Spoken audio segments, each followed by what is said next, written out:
Hello, it is Rachel, and welcome to episode 316 of Your Parenting Long Game. As summer is in full swing as I'm recording, I'm hearing from a lot of parents that many things are going well this summer, but there are still a lot of big emotions around screens and screen time. And in my last episode, I talked about what kids need if we want to see less drama related to devices, both how long kids can be on their devices and getting them off of their devices. And we can use these strategies during the summer and all year long. But what I'm doing today is going beyond the explanations and the clinical solutions. Today I want to bring you into the world of a child whose behavior related to screens can be really frustrating for us as parents. I'm going to bring you into the world of a boy named Barrett. Now, Barrett isn't a real boy, but he represents the voice of many of the kids that I've worked with, and he also represents what's going on in a lot of the families that I support. Now, Barrett, if he could, would be on screens all day long. He used to like doing a lot of other things. He liked being outside and reading, and he'll still play with Legos from time to time. But these days he prefers just being on his device, almost always playing games with his friends. When his parents limit his time on screens, he whines and complains. And when they try to get him off of his device for dinner time or at the end of the day, there's some big reaction and even bigger power struggles. Barrett angrily insists that his parents are being unfair for limiting his time when his friends are still online, and he swears that he'll stop playing on his own if they just trust him. Not surprisingly, they have tried to just trust him, but it doesn't really help. He still stays on his device for way too long. And it's so easy for many of us to see this situation from Barrett's parents' perspective. Of course you can relate to the fact that they worry about how being on screens will impact Barrett. It already affects his moods, and they're also worried about his brain development.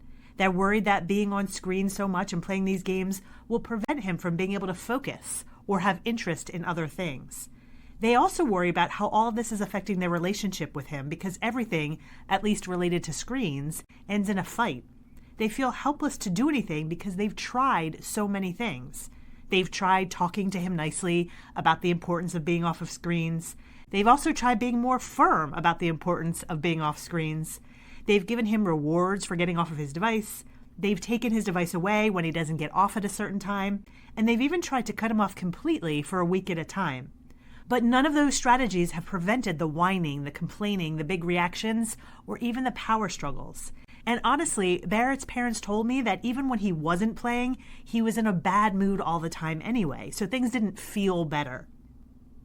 So again, I'm going to share Barrett's perspective, and I'm not saying that his perspective is what your kids are thinking or that they're feeling the exact same way as Barrett, but I do want you to think about this when you're listening to Barrett's perspective, that your child, your children, do have complex reasons for wanting to be on their screens, just like you're going to hear that Barrett does. So here is Barrett's explanation, and I'm going to use first person so you can imagine being Barrett for just a moment. So Barrett says, I know I'm playing games a lot, and it's not that I even love being on my device or my computer so much. It's just that playing games, well, that's where my friends are. We all play these games and we're talking the whole time and we're laughing, and sometimes we do argue, but then we find a way to get to the next level of the game together, and because we were going through the struggle as a team, we bond even more. I know these guys that I'm playing with, and even though we only play games together, I feel closer to them than I do to my friends in the neighborhood or even my friends at school. With the people in the neighborhood and some of my friends at school, it's hard to talk to them, and they often don't like the same things I do. So yeah, it feels better to be with my friends that I'm playing with online. And what feels even better than that is that these guys admire me. I'm really good at most of the games, and especially when I have more time to play, I find these hacks, and then I tell them about these hacks. And then, well, it's like they look up to me. That's the best feeling in the world because no one outside of playing these games seems to look up to me. There's nothing that feels better than leading a group of people in this game, and when we win together, then they all say thank you to me or congratulations or you're the best. And another thing about these games, when I'm in that world, I know how things are going to go. I know it's going to take down my health points, and I know how to get those points back. I know what to do to get to the next level. I'm not saying it's easy to get to the next level in most of these games. It's not easy, believe me. But I know how to do it. I know it's going to happen when I do specific things, but I don't feel like that's true at home. When I'm with my family, I'm not always sure how things are going to go, what kind of mood my parents are going to be in, or if my little brother will be annoying. And if he is annoying, there's nothing I can do about it. Because even if I yell at him to leave me alone, not only does it not work, he doesn't leave me alone, but then I get in trouble for yelling. When I'm playing my games, things like that don't happen. And when my parents ask me to stop playing to go to dinner, that's the worst, because some of my friends that I play with are in different time zones, so they can stay on when I have to get off. And it's not even that I worry that they're going to get further in the game. The problem is that if they're ahead of me, they won't look up to me anymore. They won't admire me anymore. They may not even need me anymore. I just really need to know that I'm good at these games, that I'm good at something, because outside of that, like when my parents ask me to clean my room or something, I can't seem to do what they're asking me to do the way they want me to. I keep getting distracted and I can't motivate myself, and then I get in trouble. And the same thing with homework or other things I don't feel like doing. They're so boring and I can't seem to just push myself. And then I hear my parents' disappointment and anger. And instead of feeling like I'm good at something, like I do when I'm playing my games, I just feel like I can't do anything right. So yeah, I want to play all the time. I want to be with my friends, the ones who want to be with me, the ones who think I'm someone cool, someone who can teach them something. And I want to be someplace that makes sense to me, somewhere where I know things are going to work and how things are probably going to go. And I want to be someplace where I feel good about myself instead of feeling like I'm messing up all the time. I don't want to fight with my parents all the time. I just want to feel good. So now that you've heard Barrett's story, you can pretty clearly see why the strategies his parents were using, the ones that most of us use to address the drama around screens, you can see why these strategies don't work. Given Barrett's explanation, does lecturing him about the importance of being off of screens help what he's going through? Does rewarding him for being off of screens or taking away the screens altogether help with what he's going through? Those things don't work because they're Band-Aid parenting strategies. They don't address what's really going on for Barrett. The problem with the way we deal with screens is that we're fixing the wrong problem. We're not addressing the real reason for kids' behavior, which is often related to them trying to get their needs met, even if it's in an unhealthy way. Barrett is desperately trying to meet his needs for connection and for significance, to know that he matters. He's trying to feel capable and powerful. These are needs that he has that the game fulfills. And not being able to get those needs met creates a lot of yuck for him. Our strategies don't help with that.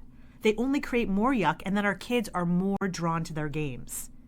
And I actually want to go a step further and help you understand what's going on for Barrett by giving you a situation that you may be able to relate to. Even if you haven't been in this specific situation, you may have experienced something similar. Over the years, I've talked to many adults who will at some point admit that they sometimes enjoy their jobs more than they enjoy parenting. They usually say this sheepishly and often with a lot of guilt, but I want you to know that not only is that very common, but it's also very similar to what Barrett is going through. Because we often also get our needs met from our job. Often there at our job, we feel competent or even good at what we do. At work, there may be people who look up to us, who respect us. We get connection at work with colleagues and with others.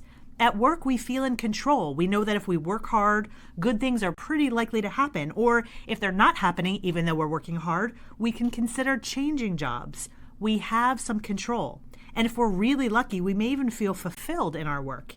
In this way, our jobs often meet our needs for connection, significance, capability, and control. Now, parenting, on the other hand, does not meet very many of those needs at all. We often don't feel competent or good at parenting. Our kids often don't look up to us or respect us. We have to be so transactional in parenting, who's eating what meal, did they shower yet, is their homework done, that we're often unable to feel a sense of connection with our kids or in our family. And we also feel that even as parents, when we work really, really, really hard, it doesn't always pay off. So to the parent who's honest enough to admit that sometimes work feels better than parenting, I say, of course it does, because that's where your emotional needs are met. Yours are met at work, so you're drawn to it. They're not met in parenting, so you're going to be more resistant to spending a lot of time parenting. And this is what's happening for Barrett. His needs are being met on his screens, and outside of that, his needs are not being met, so he is resistant to be there. As humans, we're wired to automatically move in the direction of pleasure and good feelings, and we avoid what doesn't feel good. But as humans, we can also be aware that we're doing this and learn to do something different. And that's great news, because that means we can help children like Barrett who are currently using screens to cope. We can shift away from Band-Aid parenting, just trying to change his behavior by lectures and punishments and rewards, and instead address his yuck and teach him how to handle the uncomfortable things in his life so that his brain doesn't feel like screens are the only solution.